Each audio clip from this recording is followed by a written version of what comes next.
We are a real Paleo-libertarian. This is Rothbardian Paleo-libertarianism!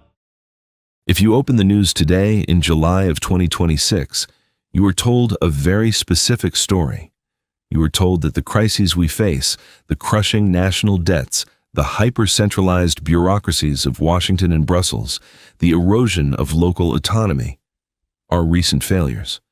The consensus tells you that the system was built perfectly, but somewhere in the last 20 or 30 years, it simply lost its way. But what if the structural rot didn't start with the last election cycle? What if it didn't even start with the central banking experiments of the 20th century? What if the modern nation-state, the very entity we are taught to view as the ultimate guarantor of peace and liberty, was actually born out of a highly calculated, deeply aggressive counter-revolution against a thriving, decentralized world? This was the core insight of Murray Rothbard. In his monumental historical work, Conceived in Liberty, Rothbard shattered the romanticized mythology of political centralization.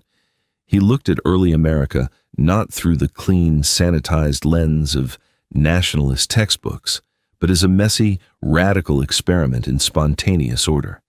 A place where, for brief windows in history, people actually lived, traded, and resolved disputes with virtually no formal state apparatus to rule over them.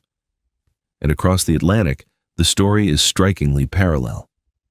Before the rise of the Westphalian nation-state, Europe was a mosaic of thousands of independent jurisdictions, competing legal systems, and free cities. It was a fragmented landscape where no single ruler could exercise absolute dominion without his subjects packing up and moving across the valley. So, how did we get here?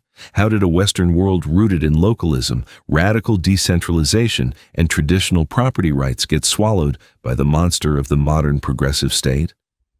Today, we are stripping away the court history. We are going back to the roots of the transatlantic counter-revolution, using the sharp, uncompromising lens of Rothbardian Paleo-libertarianism to understand exactly how our freedom was stolen and why the ultimate answer to the 21st century's collapse isn't reform. It's secession, localism, and the radical decentralization of power.